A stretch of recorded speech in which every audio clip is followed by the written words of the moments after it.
परमेश्वर का धन्यवाद देता हूं कि बहुत सारी बातों में परमेश्वर जो है अपनी कलीसिया में सुधार लेके आ रहा है। बहुत सारे क्षेत्र में मसीह की देह जो कुछ सदियों से 200-300 सालों से या उसके भी पीछे से कुछ गलत लोगों की वजह से जो मसीह की देह बिगड़ गई थी, उसको फिर से ठीक करने के लिए मुझ जैसे 10% परमेश्वर ने मसीह की देह में रखा हुआ है। साथ ही साथ जब तक डैनियल राज जिंदा है और जब तक ये मुहिम चल रही है, मेरे जाने के बाद भी जो लीडर्स हम तैयार कर रहे हैं उन सबको, क्योंकि एक डैनियल राज से अगर कुछ लोगों को दिक्कत है, ओके, तो उनको लगता है कि हम डैनियल राज को ही खत्म कर देंगे तो ये जो खरी शिक्षाओं का जो सैलाब है ये रुक जाएगा। तो आप लोगों की बड़ी गलत फहमी है कि तुम एक डैनियल राज को तो रोक पाओगे, लेकिन अगर इसी डैनियल राज ने कई हजारों की तादाद में अगर लोगों को तैयार कर दिया तो कैसे रोकोगे? तो नहीं रोक पाओगे। तो जिसके चलते हम लोगों को एजुकेट कर रहे हैं, लोगों को तैयार कर रहे हैं। एक यीशु को क्रूस पे मारा था, लेकिन क्योंकि उस क्रूस पर यीशु को मारा तो उनको लगा कि खेल खत्म हो गया, लेकिन नहीं, वहां से लाखों करोड़ों यीशु पैदा हो गए। वहां से लाखों करोड़ों यीशु की तरह बात करने वाले पैदा हो गए।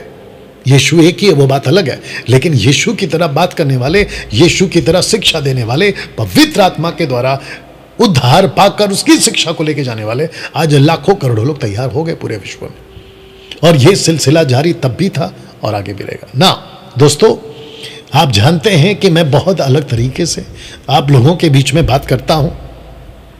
मेरे पास में बहुत सारे प्रोजेक्ट्स हैं जिसके चलते मैं लोगों को एजुकेट करता हूं, और मैं समझता हूं कि आप लोगों को 39 बुक्स की जो स्टडी है, मैं तो उसको शुरू करूंगा जल्दी से, लेकिन साथ ही साथ आपको बता दूं कि बीच बीच में बहुत सारे सब्जेक्ट्स में लाता हूं और उसको भी आप लोगों को सिखाने का काम मैं जारी रखूंगा। तो सबसे पहले ये स्लाइड आपके लिए मैं फिर पढ़ देता हूं और फिर इसके ऊपर एक एक वचन के ऊपर एक्ट चैप्टर 2 वर्स 1 to 43 एक एक वचन के ऊपर आप लोगों से बात करते हुए, अभी जो भी टाइम मेरे पास है उसको बात करते हुए आप लोगों के बीच में मैं चर्चा करूंगा। तो जिसके चलते मैं समझता हूं कि आप लोगों को सीखना बहुत जरूरी। बेटा इसमें से हिंदी बाइबल ऑन करके देना, हिंदी बाइबल। तो लिखा है कि क्या क्या हुआ था पेंतिकोस्त के दिन, अन्य भाषा की सच्चाई पर से उठेगा पर्दा। ओके, ये जो पर्दा है ना, इसका जो हिंदी शब्द है वो लैपटॉप पे एक्सेप्ट नहीं कर रहा है। इसके जो फॉन्ट्स हैं वो आधा र उस तरफ होना चाहिए, उसको मैं समझता हूँ, ठीक है ना, लेकिन आप लोग बर्दाश्त करें। ओके, तो वापस से पढ़ दे रहा हूँ कि क्या क्या हुआ था पेंतिकोस्त के दिन, एक्ट चैप्टर 2 वर्स 1 to 43 में। और जो कि मैंने लिखा है कि अन्य भाषा की सच्चाई पर से उठेगा पर्दा, क्योंकि बहुत सारे पेंटिकॉस्टल, बहुत सारे कैरिस्मेटिक और बहुत सारे ऐसे चर्च के लोग हैं, इंडिपेंडेंट और अधूरे ज्ञान के और अनपढ़े, अनएजुकेटेड, बाइबल की बात कर रहा हूँ, ऐसे लोग हैं जो बाइबल को ठीक से नहीं समझते। ऐसे लोगों के गलती के चलते, जिसको कहते हैं रॉन्ग इंटरप्रेट के चलते, ऐसी ऐसी बातें थोप दी है कि लोगों को लगता है कि यस पेंतिकोस्त के दिन। जी वाईफाई बंद करना होगा, नहीं तो ऐड आ रहा है। किसका वाईफाई? बाइबल में ऐड आ रहा है। अच्छा, नहीं चाहिए, फिर दे दो वापस। जिसके चलते मैं समझता हूं कि कई लोगों ने ऐसी बातें सिखा दी कि पेंतिकोस्त के दिन अन्य भाषा उतरा था, और ऐसी भाषा जिसको कोई समझता नहीं है। तो मैं चाहता हूं कि ये जो कॉन्सेप्ट है आज यहां पर क्लियर होगा। वो तो बात अलग है कि मैं पहले भी इसको क्लियर कर चुका हूं ना। दोस्तों, मैं समझता हूं कि अब आपके बीच में मैं वचन को रखता चला जाऊं, और मैं चाहता हूं कि आप एक एक करके आप भी पढ़ें, आप भी देखें और बातों को समझें। तो लिखा है कि पेंतिकोस्त का दिन आया और वे सब एक जगह इकट्ठे थे। वो सब एक जगह इकट्ठे थे और एक आकाश से बड़ी आंधी की सी सनसनाहट का शब्द हुआ, और उससे सारा घर जहां वो बैठे थे गूंज गया। या यही ठीक है मेरे हिसाब से। ओके, तो जिसके चलते मैं समझता हूं सबसे पहले पेंटिकॉस्ट के दिन या पेंटिकॉस्ट का दिन आया, पेंटिकॉस्ट डे, जो कि यहूदियों के हिसाब से एक पर्व में का एक ऐसा फेस्टिवल है या फीस्ट है। उस दिन जब आया तो 120 लोग, जिसको कहते हैं अपर रूम। देखिए, एक होता है कि परमेश्वर की प्रतिज्ञा जो परमेश्वर ने की थी यीशु के द्वारा कि पवित्र आत्मा आएगा, उसकी प्रतिज्ञा हो रही थी, उसका वेट हो रहा था। और इसका वेट में मात्र कितने दिन गए? मात्र 10 दिन, क्योंकि 40th डे 40वें दिन पर यीशु उठा लिए गए। और ठीक 10 दिन के बाद यानी कि 50वें दिन पर जब ये फीस्ट हुआ था यहूदियों का, उस दिन पवित्र आत्मा आया। और ये जो इकट्ठे थे, ये इकट्ठे थे अपर रूम में, ऊपरी कोठी पर, जो कि यरूशलेम में सिनेगॉग में पाया जाता है। लिखा है वचन 2 लिखा है कि एकाएक, मतलब ये वेट नहीं कर रहे थे अब आएगा अब आएगा, नहीं, ये मात्र वेट कर रहे थे कि कभी भी आए, लेकिन मात्र 10 दिन के अंदर आ गया। ये बात सही है, on 10th day, on 50th day. लेकिन एकाएक का मतलब है कि अचानक आ गया। हो सकता है कि ये प्रार्थना कर रहे हो सकता है कि आराधना कर रहे हो, गीत गा रहे हो, हिम्स जिसको कहते हैं, वर्शिप जिसको कहते हैं, ये कर रहे थे। और अचानक से एकाएक आकाश से बड़ी आंधी की सी सनसनाहट का शब्द हुआ और उसे सारा घर जहां वो बैठे थे गूंज गया। अब जरा ध्यान दीजिएगा, लिखा है कि सारा घर जहां वो बैठे थे गूंज गया और उन्हें आग की सी जीभें फटती हुई दिखाई दी और उनमें से हर एक पर आ ठहरी। और वचन 4 को पढ़ते हैं, लिखा है कि आप जो जूम पर है वो भी देख लें, लिखा है कि वे सब पवित्र आत्मा से भर गए। ओके, अब जरा ध्यान दीजिएगा, इसको पहली बार आपके बीच में मैं बोलने जा रहा हूं और इसको बिल्कुल लॉजिकली बोलूंगा, कनेक्शन के साथ बोलूंगा। तो लिखा है कि आकाश से बड़ी आंधी की सी सनसनाहट का शब्द हुआ। ओके, उससे सारा घर जहां वो बैठे थे वो गूंज गया। तो आपको बताता चलूं कि ये जो जगह है ना, ये अलग है। और कम से कम 50 से 60 हजार यहूदी, जिसको कहते हैं भक्त यहूदी, वो जो जगह खड़े थे वो जगह अलग है। या वापस बोलूं, 120 जहां बैठे थे वो जगह अलग है। और 50 से 60 हजार जो भक्त यहूदी अपने अपने तरीके से, जूविश कॉन्सेप्ट के हिसाब से, जो उस दिन पेंटिकॉस्ट का फीस्ट का दिन था, वो जो जगह खड़े थे, बैठे थे, जा रहे थे, कुछ भी कर रहे थे, वो 50 से 60 हजार लोगों का ग्रुप अलग था। तो ये 2 अलग अलग घटनाएं हैं। एक जगह पर यहूदी खड़े हैं 50 से 60 हजार और दूसरी जगह पर 120 जिनके ऊपर पवित्र आत्मा अभी उतरा है। ओके, तो लिखा है कि जब पेंटिकोस्ट का दिन आया तो वो सब एक जगह इकट्ठे थे, आप देख लीजिएगा, और आकाश से एकाएक आकाश से बड़ी आंधी की सी सनसनाहट का शब्द हुआ। आकाश से हुआ, आपके दिमाग में पिक्चर बनाइएगा, और जितने जूम के लोग हैं आशा करता आप सुन रहे हैं। आकाश से एक शब्द हुआ, और जब ये शब्द हुआ और ये आंधी चली तो 50 से 60 हजार लोग वहां पर बैठे देख रहे, खड़े होकर देख रहे कि ये आकाश में अचानक से इतनी बड़ी आंधी कैसे आ रही है और इतना बड़ा शब्द कैसे हो रहा है, ये वो देख रहे थे बिल्कुल सेम टाइम। 120 एक जगह, 50 से 60 हजार एक जगह, और जब आकाश में कुछ हुआ तो उनको भी दिख रहा है, और जो घटना घटी जिनके ऊपर 120 वो जिसके ऊपर बीत रही है वो भी अपनी आंखों से देख रहे हैं।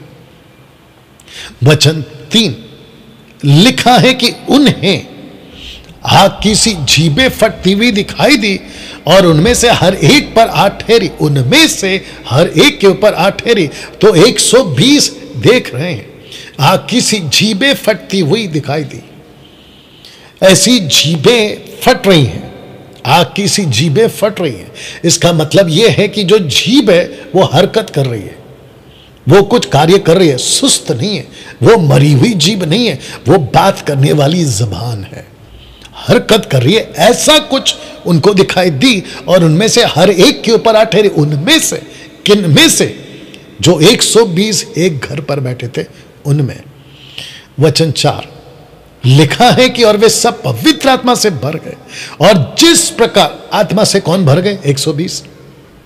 जो नीचे 50 से 60 हजार जो लोग खड़े हैं ना, वो ये सब सुन रहे हैं और ऐसा कुछ नजारा देख रहे हैं। और जब वचन 4 आता है तो लिखा है कि वे सब पवित्र आत्मा से भर गए। अब इसको बोलते बोलते बैक ऑफ द माइंड, पीछे आपके दिमाग में ये बात को भी रखिए कि इसका लेखक कौन है। इसका लेखक है एक डॉक्टर जिसका नाम है लूक, एक वैद्य जिसका नाम है लूका। और लूका जब अपनी बात को लिखता है, इसी के पहले वचन में चले जाओ तो कहता है कि जब मैं बातों को लिखता हूं, एक काम करता हूं आपको पढ़वा देता हूं। कहता है एक्ट चैप्टर 1 का 1 में कहता है, हे थियोफिलुस, मैंने पहली पुस्तिका यानी लूका की किताब की बात कर रहा है, सब बातों के विषय में लिखी जो यीशु आरंभ से करता और सिखाता रहा उस दिन तक जब तक वह उन प्रेरितों को जिन्हें उसने चुना था पवित्र आत्मा के द्वारा आज्ञा देकर ऊपर ना उठाया, तब जाकर वो एक एक बातों को क्रमानुसार लिखता है। तो बैक ऑफ द माइंड आपके ये रखिएगा कि इसका लेखक लूक है जो बारीकी से एक एक चीज को पूछ पूछ कर जांच पड़ताल कर कर वो लिख रहा है। यहां तक ठीक। 50 से 60 हजार नीचे, 120 ऊपर के कमरे में। ये पिक्चर दिमाग में बना लो। 120 के ऊपर जो हुआ था, आंधी चली, आवाज आई, जो भी कुछ हुआ वो ये 50 से 60 हजार लोग देख रहे हैं। आकाश में कुछ हो रहा है। 120 जो कमरे में वहां पर कुछ उतर रहा है, इन सबको दिखाई दे रहा है। अब जरा सुनिएगा, वे सब पवित्र आत्मा से भर गए ऑन द स्पॉट। तो जिस जिस पेंटिकॉस्टल और जिस जिस कैरिस्मेटिक और जिस जिसको जो सो कॉल्ड खुद को बाइबल टीचर कहता है, आपको बताता चलो कि पवित्र आत्मा से पहले भरे, उसके बाद पवित्र आत्मा ने एबिलिटी या क्षमता दी कि तुम आप कुछ बोलो। तो इसको कहते हैं कि दान बाद में आता है, पवित्र आत्मा पहले आता है। वाह, कैसा लग रहा है? जी जी जी जी। तो जिस जिसकी टीचिंग है ना कि पहले दान मिलता है, जब तक तुम अन्य भाषा नहीं बोलोगे, जब तक तुम रबा रबा शबा शबा नहीं बोलोगे, जो कि यहां पर है ही नहीं, वो बात तो पहली बात, ये वहां है ही नहीं। ये इन लोगों की मूर्खता है और अंधेपनों की, अंधे अगुओं की शिक्षा के चलते ये भी खुद धोखा खा बैठे। यहां रबा रबा शबा शबा का मैं आपको बताऊं, अगर पथरस आज आ जाए और अगर ऐसा कोई बाइबल टीचर ऐसा सिखा दे कि पेंतिकोस के दिन अन्य भाषा उतरा था और पेंतिकोस के दिन इन्होंने रबा रबा शबा शबा बोला, वो जोर जोर से थप्पड़ मार देगा उनको, बोलेगा कैसी बकवास कर रहे हो। क्योंकि पतरस बोलेगा हमने ऐसी कोई भाषा बोली ही नहीं। आगे कनेक्ट करूंगा मैं। तो मुझे नहीं पता कि ये लोग क्यों ऐसा सिखाते हैं और पूरे के पूरे कलीसिया को डरा देते हैं और धोखे में डाल देते हैं। एनीवे, बाइबल कॉलेज में इसको हम क्लियर भी करते चले जाएंगे ताकि और लोगों को भी एजुकेट किया जा सके ना। वचन 4 को फिर से पढ़ते हैं। लिखा है कि वे सब पवित्र आत्मा से भर गए और जिस प्रकार आत्मा ने उन्हें बोलने की सामर्थ्य दी, वे अन्य अन्य भाषा बोलने लगे। अब इसको दिमाग में रखिएगा। 120 ऊपर के कमरे में, 50 से 60 हजार भक्त यहूदी नीचे। कौन सा दिन है? पेंतिकोस का दिन है। आकाश में हलचल हो गई, पूरा घर गूंज गया। आंधी तूफान की लहरें ऑलरेडी आ चुकी हैं और पूरी की पूरी तरह वो जो पूरा का पूरा जो एटमॉस्फेयर है, यरूशलेम का पूरा जो आराधनालय है, सिनेगॉग है, वो पूरी तरह से दहल उठा है। तो 120 को जब पवित्र आत्मा ने भरा तो उनको कमरे में नहीं रखा। 120 को जब पवित्र आत्मा ने भरा तो उनको कमरे में नहीं रखा, उनको कहा नीचे जाओ, उनको कहा नीचे उतरो। 120 नीचे उतरे। 120 अपने होशो आवाज में नीचे उतरे, बेहोशी में नहीं, लड़खड़ाकर नहीं। कमरा अलग है। मैं वापस कह दूं कि घर अलग है। आप देख लीजिएगा कि जहां वो बैठे थे वो घर गूंज गया, जहां वो बैठे थे वो घर गूंज गया। आप वचन 2 को ठीक से पढ़ लीजिएगा। तो घर अलग है, 120 नीचे उतरते हैं आत्मा से भरकर, और फिर 50 से 60 हजार लोगों से वो बातें करते हैं, तब जाकर लिखा है कि वे सब पवित्र आत्मा से भर गए, और जिस प्रकार आत्मा ने उन्हें बोलने की सामर्थ्य दी, वे अन्य अन्य भाषा बोलने लगे।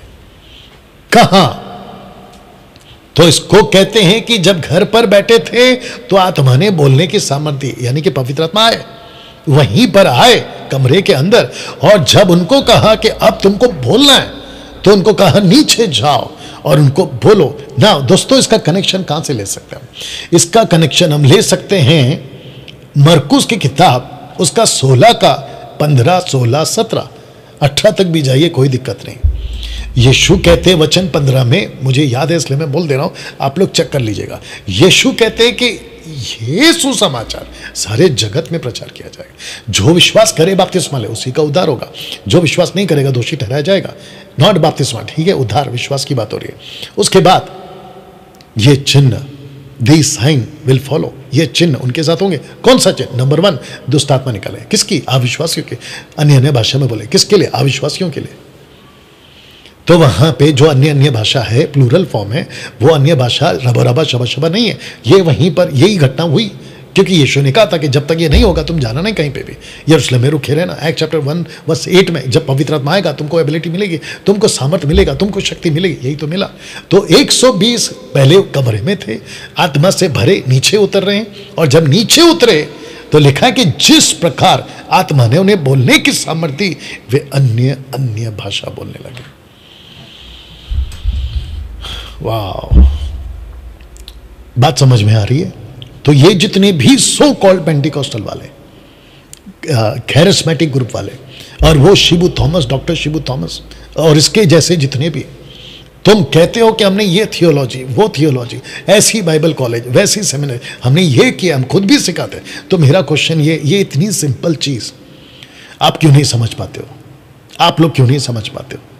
पंजाब के पास्टरों, महाराष्ट्र के पास्टरों, गुजरात, कर्नाटका, तमिलनाडु, आप जहां कहीं के भी, अफ्रीका, अमेरिका, जहां कहीं के भी आप पास्टर, आप ये इतनी सिंपल चीज क्यों नहीं समझ पा रहे हो?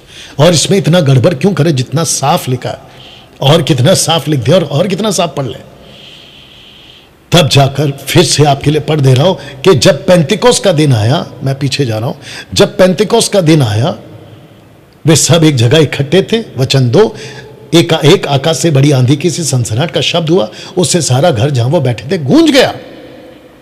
तो घर गूंज गया, आकाश से आंधी उठी, ये सब देख रहे हैं। वचन 3, और उन्हें आग की सी जीभें फटती हुई दिखाई दी, उनमें से हर एक के ऊपर आग ठहरी, और वे सब पवित्र आत्मा से भर गए घर के अंदर। लेकिन जब बाहर निकले तो जिस प्रकार आत्मा ने उन्हें बोलने की सामर्थ्य दी, वे अन्य अन्य भाषा बोलने लगे। इन सब को तोड़ तोड़ के पढ़ना होगा, इन सब के बीच में आपको गैप्स रखना होगा। आंधी आई अलग है, घर पे बैठे अलग है, उनके ऊपर कुछ गिरा वो अलग है, पवित्र आत्मा उतरा वो अलग है, उसके बाद वो बोलने लगे वो अलग है। आपको इसको तोड़ तोड़ के पढ़ना होगा। अगर आप एक साथ पढ़ोगे ना तो गड़बड़ करोगे। वचन 5, आकाश के नीचे के हर एक जाति में से भक्त यहूदी यरूशलेम में रहते थे। ये पास्ट टेंस वर्ड है, रहते थे। जब लूक इसको लिख रहा है तो उसने स्टडी किया, क्या हुआ था बताओ। पतरस को पूछा होगा, जॉन को पूछा होगा, याकूब को पूछा होगा, कई महिलाओं को पूछा होगा, प्लीज हमको बताओ क्या हुआ होगा, या तो फिर शास्त्री फरीसियों को पूछा होगा कि भाई उस दिन क्या हुआ था हमको बताओ।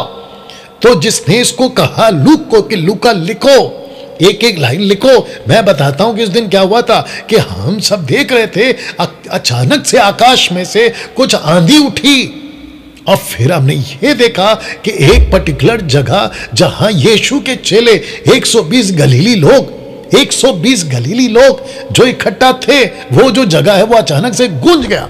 एक प्रकार की दहशत हो गई, एक प्रकार का जैसे कहते हैं ना भूकंप आ गया, एक प्रकार की हड़बड़ी मच गई। फिर क्या हुआ? फिर हमने देखा कि उनके ऊपर पवित्र आत्मा आ रहा है।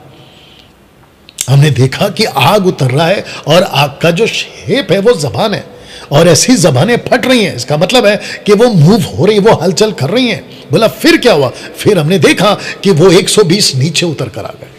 बोला फिर क्या हुआ? 120 लोगों ने इन 50-60 हजार लोगों से जो अलग अलग भक्त यरूशलेम में इकट्ठे हुए थे, वो उनसे बात करने लगे। बोला फिर क्या हुआ? वचन 6 पढ़वा रहा हूं। लिखा है कि जब ये शब्द हुआ तो भीड़ लग गई। जब ये शब्द हुआ वचन 2 में, तो वचन 6 में भीड़ लग गई। लोग घबरा गए क्योंकि हर एक को यही सुनाई देता था कि ये मेरी ही भाषा में बोल रहे हैं। वाह, वचन 6 बहुत इंपॉर्टेंट है। इसका माइक बहुत शार्प हो गया, अपन बाद में बेस करें, याद दिलाना। वचन 6 बहुत इंपॉर्टेंट है। वचन 6 को आप वचन 2 से कनेक्ट करिए। वचन 6 को वचन 2 से कनेक्ट करिए।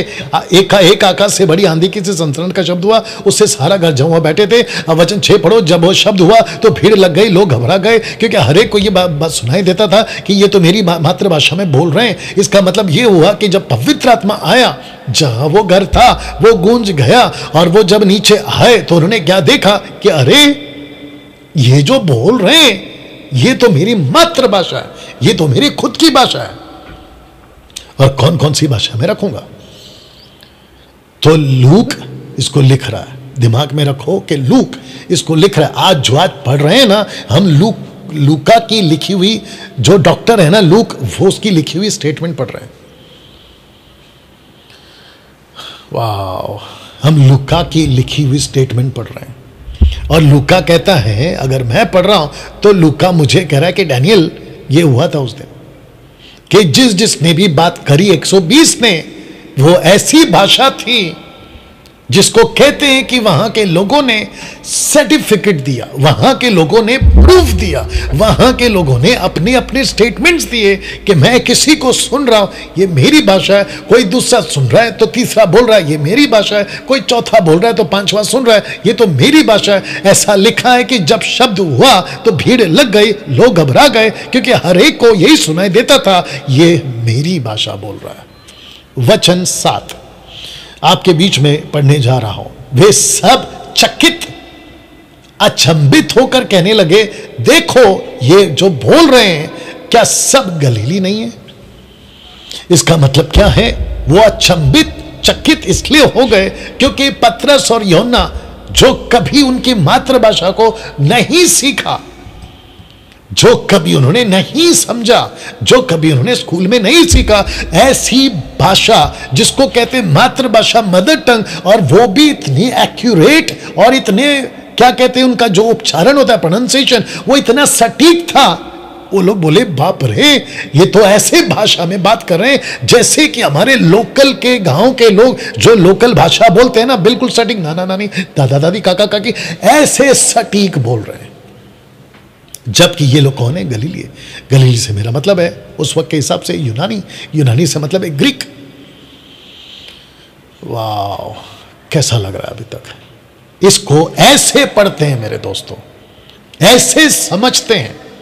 और जिसके चलते वचन 8, तो फिर क्या, तो फिर क्यों हम में से हर एक अपनी अपनी जन्म भूमि की भाषा इनके मुंह से सुनता है? तो मेरा क्वेश्चन ये है कि 120 को इनकी मातृभाषा में बोलने की ताकत, बोलने की क्षमता, अलौकिक तरीके से ये जो भाषा बोल रहे हैं, इनको दे कौन रहा है? तो वचन 4 में फिर पीछे जाना पड़ेगा। आप देख लीजिएगा कि पवित्र आत्मा से भर गए कमरे के अंदर, और जब वो 150-60 हजार के बीच में उतरे 120, तो उनको पवित्र आत्मा ने बोला अब बोलो, कौन सी भाषा बोलो? ये वाली भाषा।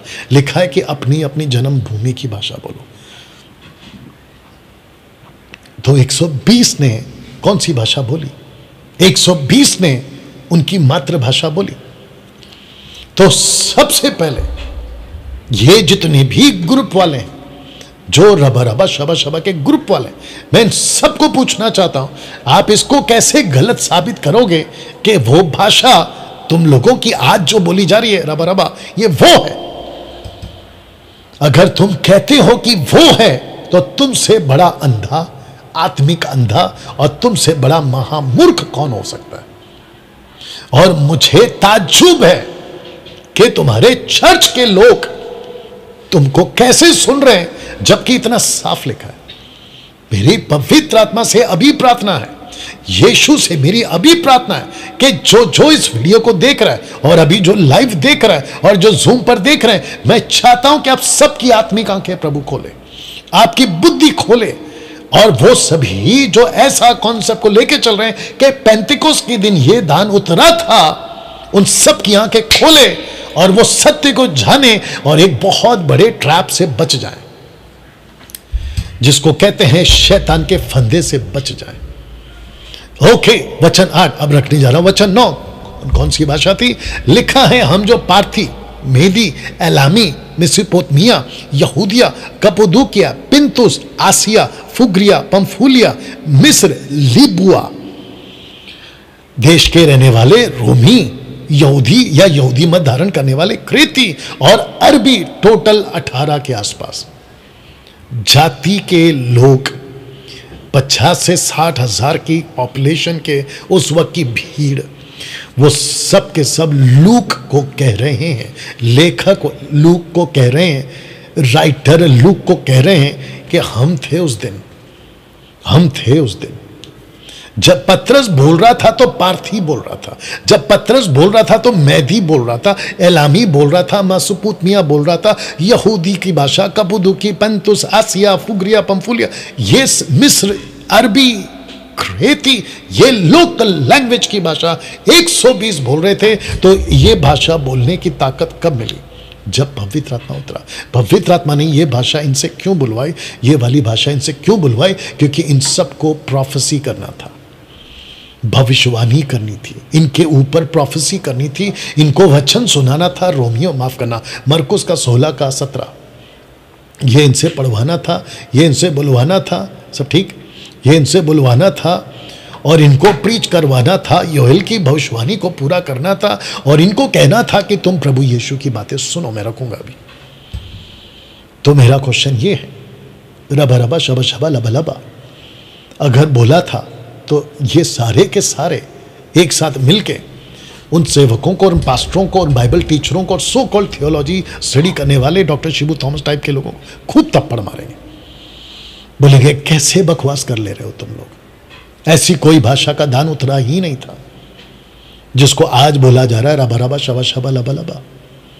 और अब देखिए, मैं आपको बताता हूं कि मुझे 30 साल हो गए मिनिस्ट्री में।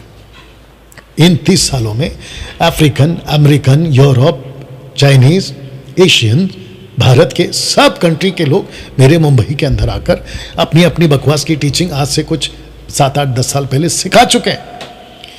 तब ये कहते थे कि एक ही अन्य भाषा है, एक ही अन्य भाषा है। जिस दिन उतरा था रबा रबा शबा शबा, ये वही भाषा है, ठीक है ना। लेकिन ये आवाज क्या आ रहा है?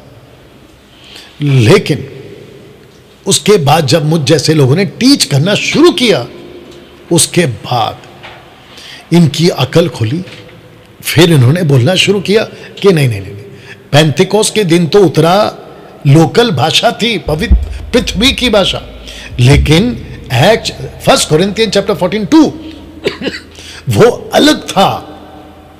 एक होता है नोन और एक होता है अननोन।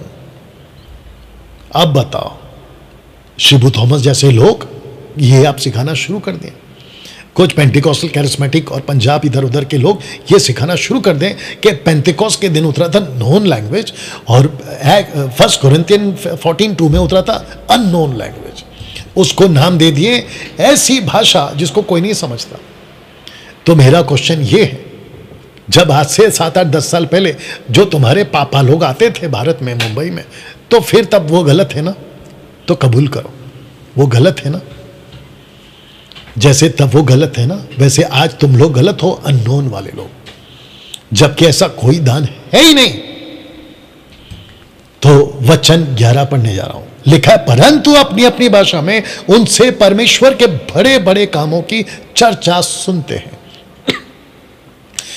परमेश्वर के बड़े बड़े कामों की चर्चा सुनते हैं। तो इसका मतलब है कि कौन से बड़े बड़े काम? वो मूसा के टाइम, वो एलिया के टाइम, वो एलिशा के टाइम, वो नबियों के वक्त, वो उस वक्त में और उसके बाद में यीशु के वक्त में, इन सब को मिलाकर ये कह रहे हैं कि ये है परमेश्वर।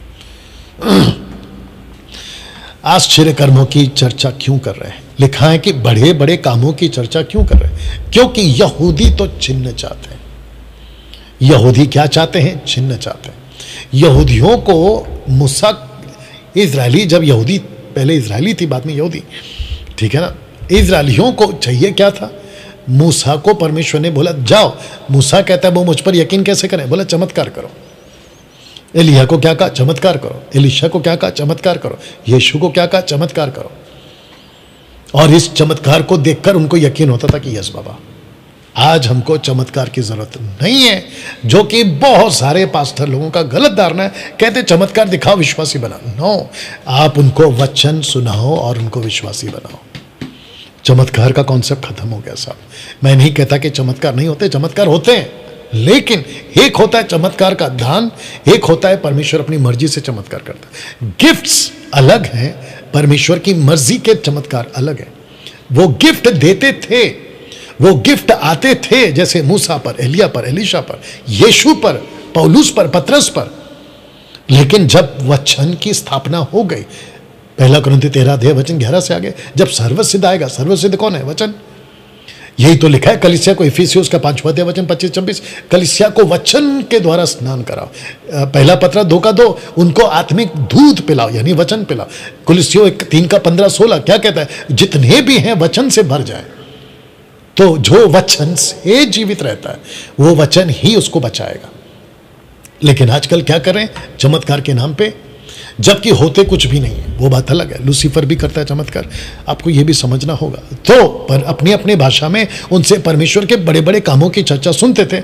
इसको कहते हैं कि प्रोफेसी, जो कि मैं रखूंगा वचन 14 और 15 में, वचन 12 पढ़ देना। वे सब चकित हुए, घबरा कर एक दूसरे से कहने लगे कि ये क्या हुआ चाहता है। मतलब वो घबरा गए। पहली बात ऑब्वियस है ना साहब, ये तो घबराएंगे ना, ये तो घबराएंगे ना, क्योंकि ऐसा कुछ पहली बार हो रहा है। इनको लगा कि ये अचानक से क्या हो रहा है, तो वो घबरा गए, ऑब्वियस है।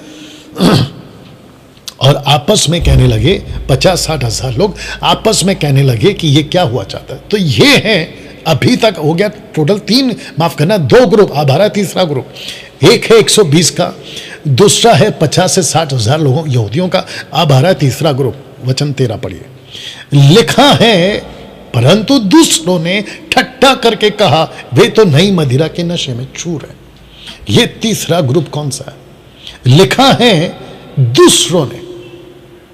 अब आपको पता है ना कि जब आप सड़क पे चलते हैं तो आप होते हैं, आपके अलावा कोई और होते हैं, और कोई और के अलावा कोई और भी होते हैं। सड़क के ऊपर तरह तरह के लोग चलते हैं।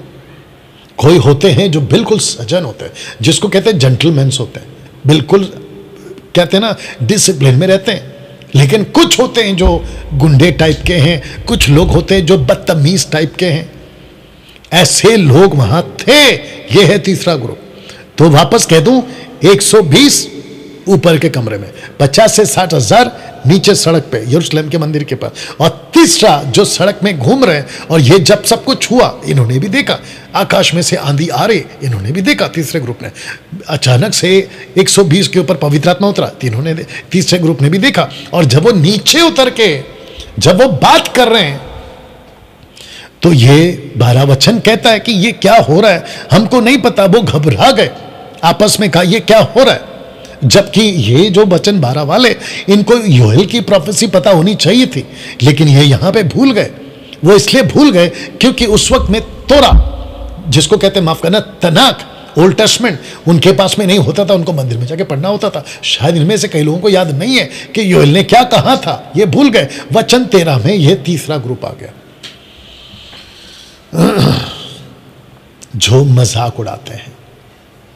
ये तीसरे ग्रुप को उठाकर ताज्जुब की बात बोलने जा रहा हूं। ये तीसरे ग्रुप को उठाकर कुछ पेंटिकॉस्टल, कैरिस्मेटिक, इंडिपेंडेंट के पास्टर्स कहते हैं कि देखा, ये तीसरे वाले ग्रुप को तो ये पहले अलग नहीं करते, उनको पहले उसमें मिला देते। पहले ये मूर्खता है। कहते कि देखा, वो नशे में थे। बताइए, क्या पतरस नशे में था? बिल्कुल नहीं। क्या परमेश्वर किसी के ऊपर आता है और वो बेकाबू हो जाता है? बिल्कुल नहीं। तो मेरा क्वेश्चन ये, आप लोगों को जिसके पास में पवित्र आत्मा है, तो फिर आप तो सड़क पे सीधा कभी चल ही नहीं सकते।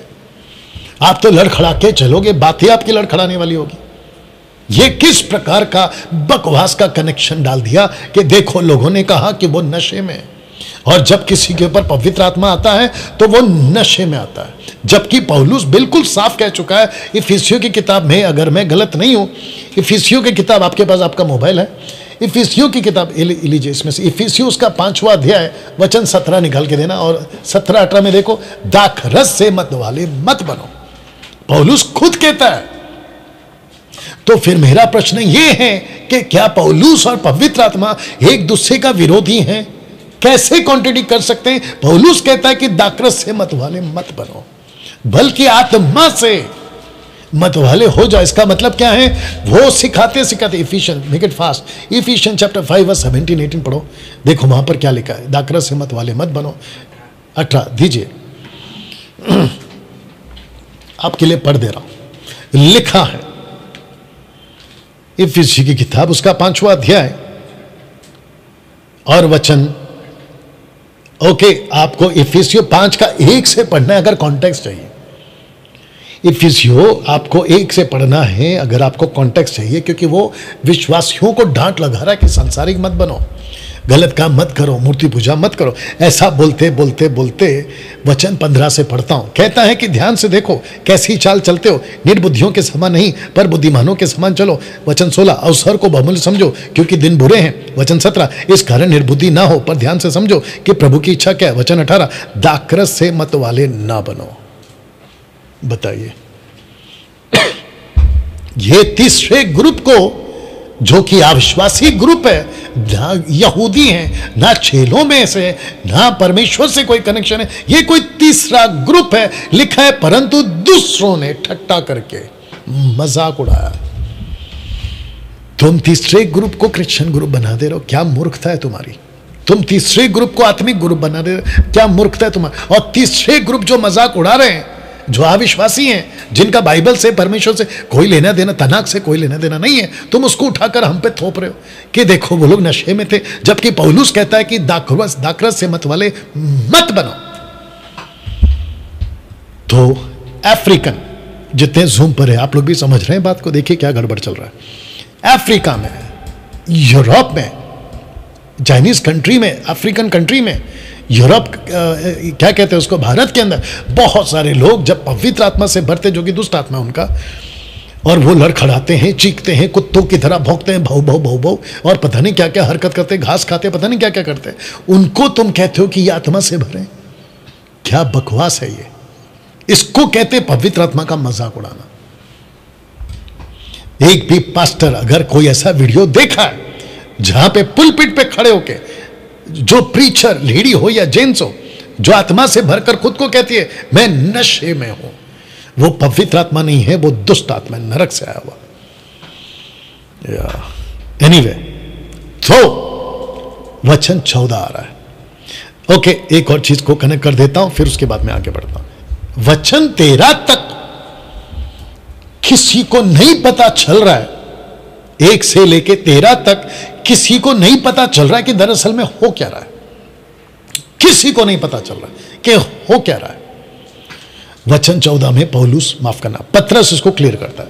परंतु पतरस उन 11 के साथ खड़ा हुआ, पतरस उन 11 के साथ खड़ा हुआ, ऊंचे शब्द से कहने लगा। कहां? ऊपरी कोठरी से नीचे आके, ऊपरी कोठी में वो आत्मा से भरा, नीचे 50-60 हजार लोगों को अब वो आत्मा से भरा हुआ जो दान है ना, जो सुपर नेचुरल एबिलिटी दी गई अलौकिक शक्ति से दूसरों की भाषा में, मरकुस का किताब उसका 16 अध्याय वचन 15, 16, 17 में जो यीशु ने कहा था कि तुम डिफरेंट भाषाओं में बात करोगे, उस दान को पवित्र आत्मा ने पतरस और 120 को दिया। वो नीचे उतरते हैं और वो लोगों से बातें कर रहे हैं।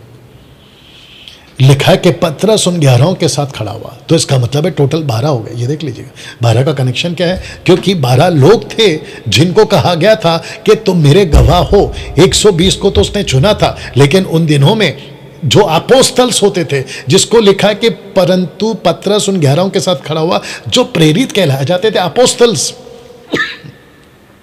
अपोस्तल का कॉन्सेप्ट दे देता हूं जल्दी से, ओके, 1 सेकंड दीजिएगा प्लीज। अपोस्तल की नियुक्ति क्यों होती थी? वो इसलिए होती थी क्योंकि अगर यीशु की बात करना है, डॉक्ट्रिनल कोई बात करना है, तो उनका एक पोस्ट होना जरूरी है, और वो पोस्ट होता था अपोस्तलों का। अपोस्तल बोला, ये अपोस्तल है, इसकी सुनो। जैसे अगर कोई गलत हो गया, बोला किसको बुलाएं, फ्लैट में चोरी हो गई, सड़क पे हादसा हो गया, कुछ हो गया, किसको बुलाया? बोला पुलिस को बुलाओ। बोला पुलिस? बोला क्यों? पुलिस आके ठीक करेगी। ये नहीं कहते ना कि पड़ोस को बुलाओ, नहीं, पड़ोस आके क्या करेगा, उल्टा और गड़बड़ करेगा। लेकिन जब पुलिस को बुलाएंगे तो पुलिस सब चीज़ों को कंट्रोल करती है। वैसे ही कोई डॉक्टरिनल टॉपिक अगर सिद्ध करना हो तो अब प्रेरित होना जरूरी था, तो जिसके चलते परमेश्वर ने प्रेरितों को नियुक्त किया। यही तो लिखा है एक्ट चैप्टर 1 कोरिन्थियों चैप्टर 12 वर्स 28 में कि परमेश्वर ने कलीसिया में प्रेरितों को नियुक्त किया। वाह, कैसा लग रहा है, प्रेरितों को नियुक्त किया। तो पतरस उन 11 के साथ खड़ा हुआ, ऊंचे शब्द से कहने लगा कि हे यहूदियों, हे यरूशलेम के सब रहने वालों, ये जान लो और कान लगाकर मेरी बातें सुनो। बातें क्या सुनो? जैसा तुम समझ रहे हो ये नशे में नहीं है, क्योंकि अभी तो पहर ही दिन चढ़ा, सुबह का 9 बजा है। ये तो सुबह का 9 बज रहा है और कोई सुबह सुबह दारू नहीं पीता है। पागलों, सुबह सुबह कोई दारू नहीं पीता है, और अगर पीता भी होगा तो कम से कम ये लोग ने दारू नहीं पिया है। तो ये जितने भी पास्टर्स हैं ना, जो कहते हैं कि जब पवित्र आत्मा आता है तो हम दारू पीने की तरह घूमते रहते हैं, लड़खड़ाते रहते हैं, बकवास, टोटल नॉनसेंस, टोटल नॉनसेंस। ऐसा कुछ नहीं होता है। अब प्रश्न उठता है, क्या पतरस जो भाषा उतरी थी पेंतिकोस्त के दिन, क्या उसको समझ रहा था? लिखा है कि पतरस उन 11 के साथ खड़ा हुआ, ऊंचे शब्द से कहने लगा, हे यहूदियों और यरूशलेम के रहने वालों, ये जान लो और कान लगाकर मेरी बातें सुनो। जैसा तुम समझ रहे हो ये नशे में नहीं है, क्योंकि अभी तो पहली ही दिन चढ़ा है। अब इसको सुनिए, परंतु ये वो बात है जो योएल भविष्यवक्ता के द्वारा कही गई है।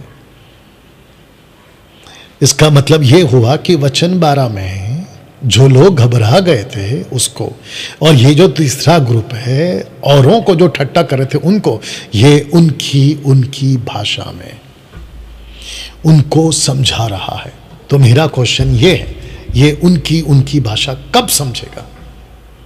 और उनकी भाषा में ये जो बात कर रहे थे कि हम तो परेशान हो रहे, भाई ये क्या चल रहा है? तीसरा ग्रुप आकर हमारी मजाक उड़ा। पतरस अगर नहीं समझ रहा है तो उनको टीच कैसे कर रहा है?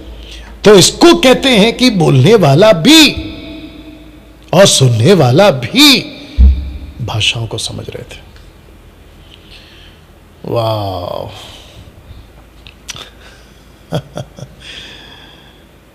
चेक करो जूम पर कितने लोग हैं अभी। तुम फोन मंगाई क्यों नहीं लेती? मंगा लिया, मंगा लो ना, क्यों बार बार? You understand? जितने फेसबुक पर हैं 220 के ऊपर के आसपास, आप लोगों को बात समझ में आ रही है। और ये जो रिकॉर्डेड वीडियो है आप लोग अभी देख रहे होंगे, आप भी बात को समझिए। जो सुन रहा है उसने प्रूफ किया ये मेरी मातृभाषा है।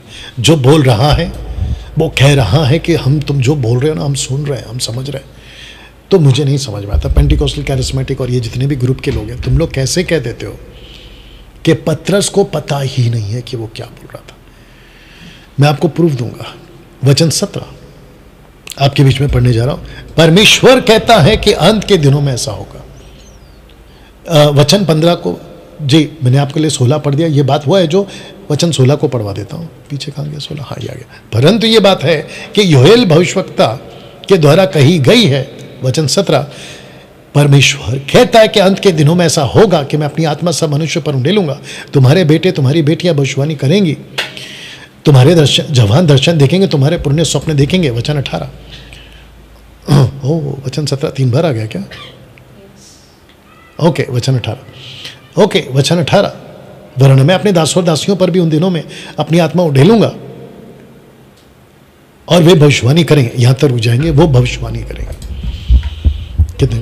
58, ओके। फोटो निकालते रहना। तो इसका मतलब ये हुआ कि पेंतिकोस्त के दिन अन्य भाषा बोली गई, उस पर जोर मत दो। पेंतिकोस्त के दिन प्रोफेसी कही गई, उस पर जोर दो। अभी तक क्या सीखा था? अभी तक क्या सीखा था? अन्य भाषा बोला गया, अन्य भाषा बोला गया। नेवर। अब पता चलता है कि अन्य भाषा नहीं बोला गया था, बल्कि ये वो बात है जो वचन 17 में परमेश्वर कहता है कि अंत के दिनों में ऐसा होगा, मैं अपनी आत्मा सब मनुष्यों पर उंडेलूंगा, ये वाला। और वचन 18 कहता है वो सब के सब आत्मा से भरकर भविष्यवाणी करने लगे। तो मेरा क्वेश्चन ये है, जितने भी एमएमबी के फ्रेंड लीडर्स हैं, आप भी सीखिए आज। आपको वचन ऐसे प्रचार करना है कि वो प्रोफेसी कर रहे थे, परमेश्वर के ओल्ड टेस्टमेंट की बातों को लेकर प्रोफेसी कर रहे थे। डेटरनॉमी 18:18 को लेकर शायद प्रोफेसी कर रहे थे, मूसा के चमत्कार को लेकर प्रोफेसी कर रहे थे, प्रीच कर रहे थे, जिसको कहते हैं फोर्थ टेलिंग, प्रोफेटोस, वो कर रहे थे वो। वचन 19, और मैं ऊपर आकाश में अद्भुत काम और नीचे धरती पर चिन्ह अर्थात लहू, आग और धुएं का बादल दिखाऊंगा। प्रभु के महान प्रसिद्ध दिन के आने से पहले सूर्य अंधेरा, चांद लहू हो जाएगा। जो कोई प्रभु का नाम लेगा वो उद्धार पाएगा। हे इस्राएलियों, ये बातें सुनो। हे इस्राएलियों, ये बातें सुनो। तो जब पतरस बोल रहा है तो उनकी मातृभाषा में बोल रहा है, और मातृभाषा में वो लोग सुन रहे हैं, और जो पतरस बोल रहा है वो सब कुछ वो बोल रहा है जो उसने यीशु को लेकर कनेक्ट किया, जो एक 10 दिन पहले घटना घटी। देखो क्या कह रहा है, हे इस्राएलियों, ये बातें सुनो कि यीशु नासरी एक मनुष्य था, 30 साल पहले चला गया। तो एक व्यक्ति अगर होश में नहीं है तो वो 30 साल पहले कैसे चला गया पीछे? बताइए। एक व्यक्ति अगर होश में नहीं है तो वो 30 साल पहले कैसे चला गया? अगर वो नशे में है और उसको नहीं पता चल रहा है कि मैं क्या भाषा में बात कर रहा हूं, तो वो 30 साल पहले कैसे चला गया? यीशु नासरी एक मनुष्य था जिसका परमेश्वर के ओर से होने का प्रमाण था, उन सामर्थ के कामों, आश्चर्य कर्मों और चिन्हों से प्रकट है जो परमेश्वर ने तुम्हारे बीच में उनके द्वारा कर दिखलाया, जिसे तुम आप भी जानते हो। तो इसका मतलब है कि जब पौलुस पतरस जब बात कर रहा है तो वो 3.5 साल की घटना को लेकर बोल रहा है। 30 साल पहले यीशु पैदा कैसे हुए उसको लेकर बोल रहा है, और वो कह रहा है कि तुम खुद भी जानते हो। बताइए। वाह। अब इसको देखिए, वचन 36 में क्या हो गया। आपने अभी तक पढ़ा 22, अब आगे 36 में कहता है, 36 को आपके लिए मैं पढ़ दे रहा हूं। कहता है जी, कहता है अब इज़राइल का सारा घराना निश्चय रूप से जान ले कि परमेश्वर ने उसी यीशु को, जिसे तुमने क्रूस पर चढ़ाया, प्रभु भी ठहराया और मसीहा भी ठहराया। किसकी भाषा है ये? टोटल 18 घंटे की। बोलने वाला सुन रहा है, समझ रहा है, और सुनने वाला भी समझ रहा है। कहता है कि उसी को मसीह और उसी को प्रभु भी ठहरा। इसका मतलब है कि वो प्रभु कौन था? यूड हे वाव हे, यहोवा। यूड हे वाव हे, ये कौन था? वो यहोवा था। हे इज़राइल सुन, तेरा परमेश्वर यहोवा एक ही है। ये यीशु है। ओल्ड टेस्टमेंट में पिता था, न्यू टेस्टमेंट में पुत्र है। बताइए। यूड हे वाव हे, मसीहा। दानियल के द्वारा यह प्रोफेसी आई थी कि मसीहा विल बी कट ऑफ, मसीहा क्रूस पे मारा जाएगा, फिर जी उठेगा। जिस प्रोफेसी को मैं कह रहा हूं अपने होशो हवास में, तुम्हारे खुद की मातृभाषा में, वो यीशु है। अब जरा 37 सुनो। अगर पतरस रबा रबा शबा शबा लभा लभा बोल रहा है तो 37 में क्या लिखा है? देखिए, लिखा है तब सुनने वालों के हृदय चिढ़ गए और वे पतरस और सब प्रेरितों से पूछने लगे, हे भाइयों, हम क्या करें? मेरा क्वेश्चन ये है कि रबा रबा शबा शबा में अगर वो बातें कर रहा था पतरस, तो इतनी सारी बातें वो कैसे समझ गए? ये 18 कंट्री के लोग, 50 से 60 हजार लोग कैसे समझ गए? बताइए। इसका मतलब है कि प्रूफ कर दिया हूं मैं आप लोगों को कि जो भाषा थी वो ग्लोसा थी, वो पृथ्वी की भाषा थी, जिसको कहते हैं कि पृथ्वी का किसी ना किसी कोने में वो भाषा चलती थी। वहां के लोग 50-60 हजार लोग इकट्ठा थे। 120 जिसने कभी नहीं बोली, कभी सीखी नहीं, अलौकिक तौर पे 120 को वो एबिलिटी मिली, क्षमता मिली कि वो बोले, और उन्होंने बोला। तो बोलते वक्त जो बोल रहे थे 120, वो खुद भी समझ रहे थे कि हम क्या बोल रहे हैं, और सुनने वाले भी समझ रहे हैं कि ये क्या बोल रहे हैं। वाह, अमेजिंग। अब इसको सुनिए 38 में क्या हुआ। पतरस ने, क्योंकि 37 में पूछा हम क्या करें उनकी लोकल भाषा में, पतरस ने लोकल भाषा में जवाब दिया। पतरस ने कहा, मन फिराओ, तुम में से हर एक अपने अपने पापों की क्षमा के लिए मसीह यीशु के नाम से बपतिस्मा ले, तो तुम पवित्र आत्मा का दान पाओगे। कौन सा दान? यही दान जो अभी अभी हमको मिला है, क्योंकि पतरस टोटल जीरो है कि ये दान जो अभी हमको मिला है इसका आगे का टीचिंग क्या है उसको नहीं पता, क्योंकि पौलुस आएगा, पौलुस आके सब सिखाएगा, ये बात की बात है। लेकिन पतरस कहता है कि अगर तुम यीशु पर विश्वास करो और अगर मन फिरा लो इस्राएलियों, अगर तुम 50-60 हजार वालों हो, अगर तुमने मन फिरा लिया, यीशु मसीह पर विश्वास कर लिया और यीशु मसीह की जो टीचिंग का बपतिस्मा का जो टीचिंग है, क्योंकि योना का टीचिंग ऑलरेडी चल रहा है, मूसा के बपतिस्मा बादल के नीचे या लाल समंदर में जो बपतिस्मा का टीचिंग था वो अलग चल रहा है, लेकिन यीशु के टीचिंग का बपतिस्मा, यीशु मसीह के नाम के टीचिंग का बपतिस्मा मैं रखूंगा आगे। अगर तुम ले लेते हो तो तुमको ये दान तुमको भी मिलेगा और तुम जहां जहां जाओगे, यरूशलेम, यहूदिया, समरिया, पृथ्वी के कोने तक, तुम भी जैसे आज हम बात कर रहे हैं ऐसी एबिलिटी तुमको भी दिया जाएगा, क्योंकि सुसमाचार तेजी से फैलना जरूरी है। वचन 40 आइए सुनते हैं, लिखा है, उसने बहुत बातों से भी गवाही दे देकर समझाया कि अपने आप को टेढ़ी जाति से बचाओ। किसने? पतरस ने, 120 ने, बाकी लोगों से, उन सब से। कैसे? क्योंकि आपने अगर देखा होगा 37 में क्या लिखा है, मैं पीछे चले जा रहा हूं, 37 में लिखा है तब सुनने वालों के हृदय चित गए, वे पतरस और शेष प्रेरितों से पूछने लगे कि हम क्या करें, हे भाइयों अब हम क्या करें। तब जाकर वचन 40 को आपके लिए पढ़ दे रहा हूं, लिखा है, उसने बहुत बातों से गवाही दे देकर अपने आप को टेढ़ी जाति से बचाओ, समझाया। कौन सी भाषा में? उनकी लोकल भाषा में, उनको खुद को समझ आने वाली भाषा में। ओके, अब वचन 41 को पढ़िए। सो जिन्होंने उसका वचन ग्रहण किया उन्होंने बपतिस्मा लिया। तो बपतिस्मा किसका लिया? जिसने वचन ग्रहण किया। कौन सा वचन ग्रहण किया? देखिए वचन 40 क्या कहता है, बहुत सारी बातों से समझा। वचन 41 क्या कहता है, जिसने वचन ग्रहण किया। ये कौन सा वचन है जो ग्रहण किया? वन गॉड वालों और वन बैप्टिज्म देने वालों, कान खोल के सुनो, ये कौन सा वचन है? ये कौन सा वचन है? ये मत्ती 28 का 18, 19, 20 है। यीशु ने कहा, go to the nations, make disciple, baptize them in the name of the Father, Son, Holy Spirit, teach them what I have commanded. वाह, लास्ट के 2 वचन रखकर खत्म कर रहा हूं। प्रेरितों से शिक्षा पाने, संगति रखने में, रोटी तोड़ने में, प्रार्थना करने में लौलीन रहे और सब लोगों पर भय छा गया। बहुत से अद्भुत काम और चिन्ह प्रेरितों के द्वारा प्रकट होते थे। इसका मतलब क्या है?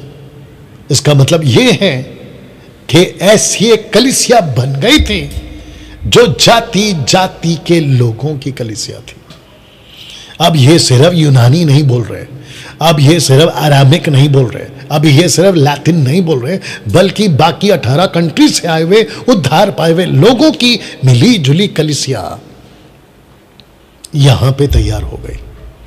और ये वही कलीसिया है जो बाद में 5000 हो गए। ये वही कलीसिया है जो बाद में पृथ्वी के कोने तक फैलने लगी। ये वही कलीसिया है पतरस के द्वारा पहली कलीसिया की जो स्थापना हुई, ये फिर अलग अलग जगहों पर फैलने लगी और फिर बीच में एंट्री होती है पौलुस की। तब जाके पौलुस कहता है कि तुमको दान तो मिल गया है, लेकिन ऐसी भाषा मत करो जिसको समझ में नहीं आ रही, ताकि जब तुम बोलो तो अनुवादक साथ में रखो, ताकि परमेश्वर के बड़े बड़े कामों की चर्चा। ना दोस्तों, मैं यहां पे फिनिश कर रहा हूं।